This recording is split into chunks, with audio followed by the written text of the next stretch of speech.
in for quite a movie because it's yet another ripoff film. But don't worry, it's not a bad animated one. No, it's a live-action film.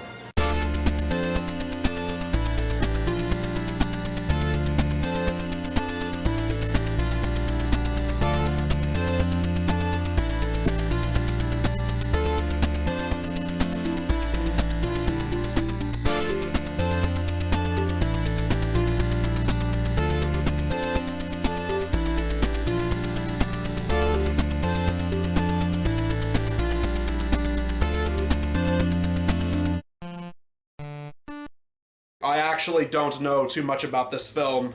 Here's what I was able to find out. Apparently this came out 2 years after the original Star Wars came out in 1977, so this film was released in 1979 as a way to try and cash in on the success of A New Hope. It's public domain, so hopefully we don't have to worry about any kind of copyrights from, the big tech leftists at YouTube. I also found out this movie was actually not made in America, it was made in Italy. And lastly, I don't know what this trend is, but I've noticed that there's this ongoing trend on the interwebs where they take these really bad low-budget films and they try to give them fancy-looking new posters to make them look like they came out just a year or two ago. Typically they look like this and they look like they were made by AI. But now that we have the basic setup out of the way, let's get into the film proper. This is Star Odyssey.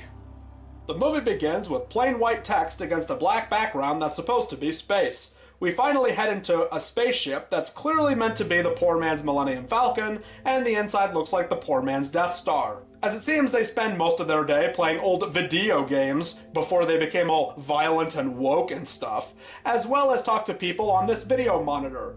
Who knows, maybe sometime in the future we'll have technology like that.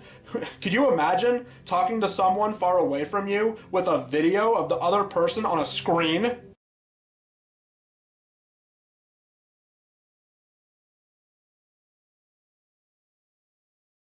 Anyway, we see most of the crew, consisting of 70s pornography actors, or California hipsters, either or, as well as people in blonde bowl-cut wigs and silver jumpsuits. They catch transmissions of the alien ship, and it's apparently dangerous. Well, what makes you say that? All of this obvious stock footage that goes on for way too long? Come on, Italy. I expected so much more. I was this close to forgiving you for making Leo the Lion, but then next thing I know, I turn around and you make something like this. Well, hopefully this is one of the few movies that they've made that is exactly like this.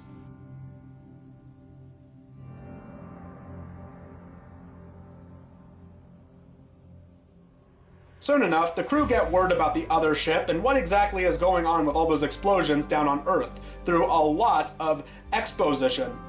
They're continuing to destroy all our military bases. After they knocked out London, they started on Accra. There are no survivors at Adelaide, and Tokyo Sub says the Okinawa base is just a junkyard.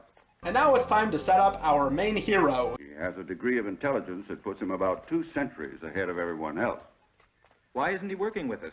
Because he's too independent, stubborn, and undisciplined. So with everyone on their toes and Earth afraid of what's to come, they turn to the one person who can help them against this currently unnamed alien menace. This bald man in a cape who explains some kind of space mineral that can help stop their enemies. And no, it's not exactly the same thing as the atheist space dust that Daniel Craig was looking for in The Golden Compass. Inderium. The alien craft is protected with an armor of pure inderium. We know nothing about conditions prevailing on the aliens' galaxy. Earth has a lot of iron, and their planet might be made of inderium.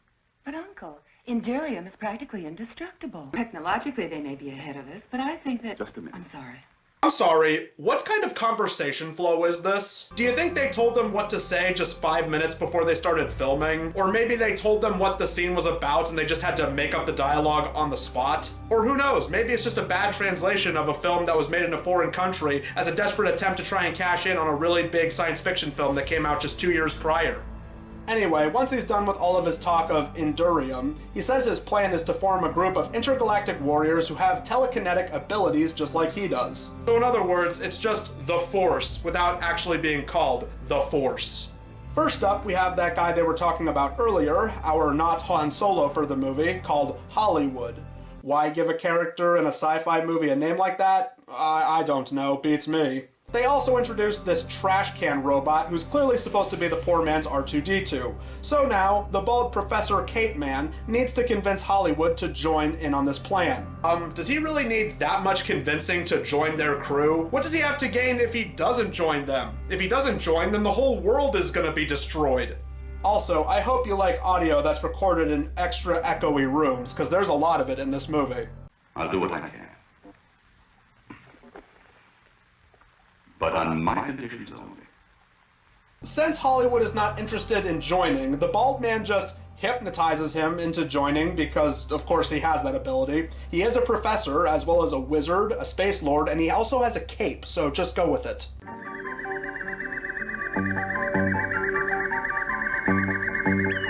Yes. You're right. Of course I'll do it.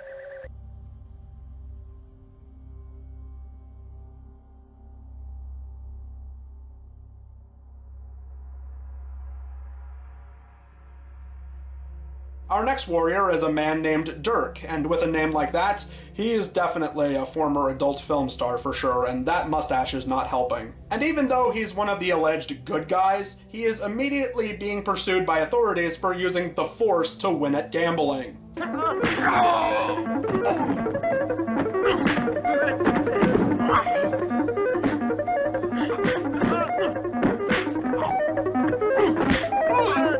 Well, he may have his pride hurt, but he gets back up and kisses this woman who seems extremely uncomfortable that he just did that. By the way, this is almost 20 minutes into the movie, and our heroes have barely done anything, and we still haven't seen our villains, just our good guys mind-controlling one another. Duty comes before anything else. That's right. Duty first.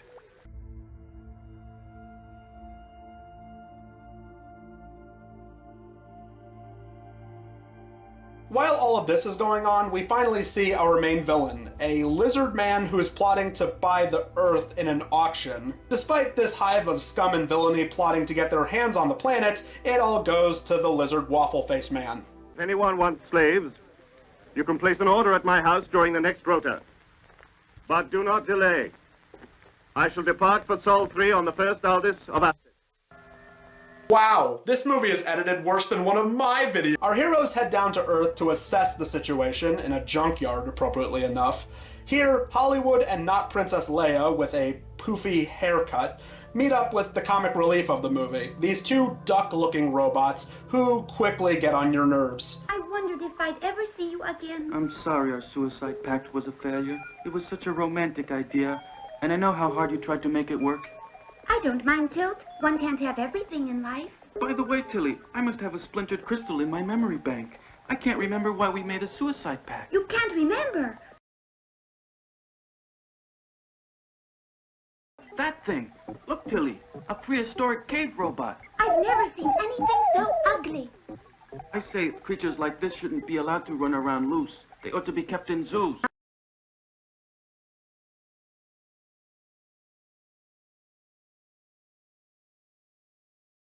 So all of our heroes get together, and the professor in the cape reveals his secret stash of Endurium. He opens the cabinet that it's in using his telepath powers.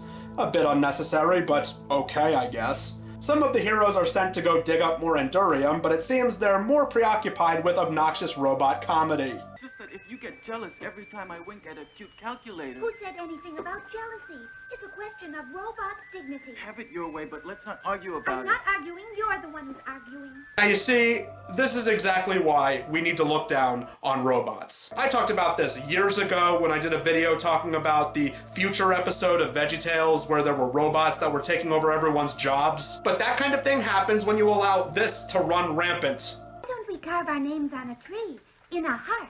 No, we can't do that because a tree is a living thing, and the law of robotics won't let robots damage living things. We can only damage each other. Like the way you hurt me by flirting with that automatic shoe polisher. Me, with a slot machine?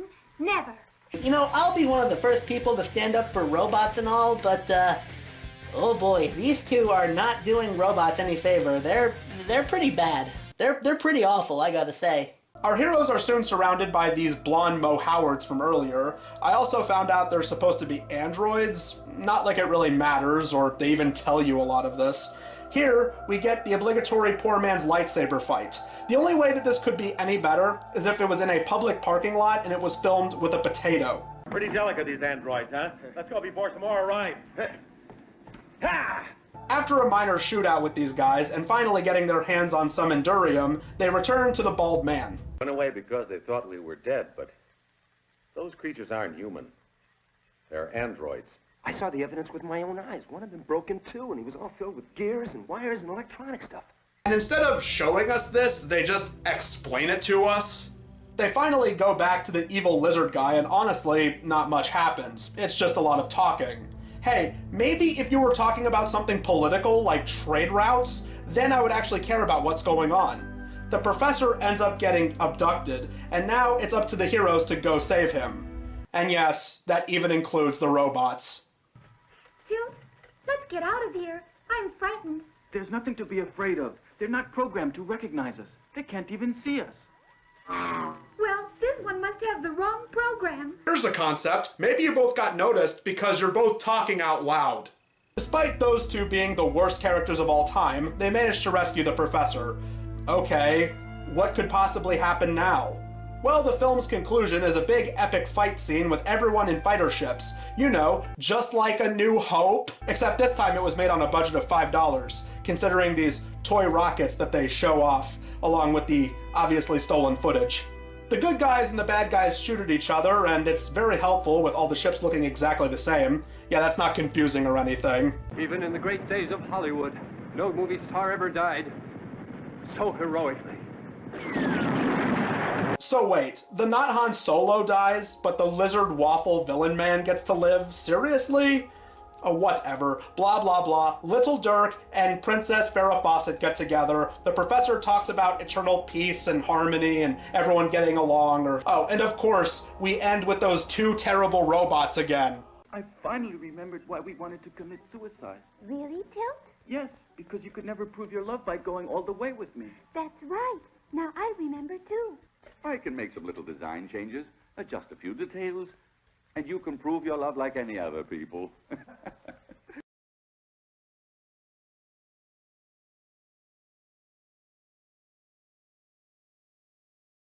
What can you do with all that money? The agreement was 50% plus the prisoners. As for all that money, I think I'd like to get a nice little planet of our own. Ladies and gentlemen, the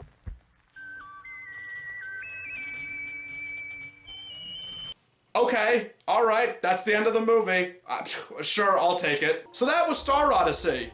It's not very good. Aside from the pretty obvious things like the bad production, the lackluster characters, the annoying comic relief, the blatant ripping off of a beloved movie, as well as things generally not making a lot of sense, easily the worst thing about this film is its crushing length. This movie is almost 2 hours long. It's 1 hour and 50 minutes, and I could barely comprehend what was going on. Even watching this entire film translated, I still had no clue what was going on. It's a real shame too, because as I've said many times, I love Star Wars, and I still love the Star Wars prequels. Star Wars didn't get bad until Disney bought it. You know what though? The one good thing about the new Star Wars is that, hey, they gave us Baby Yoda.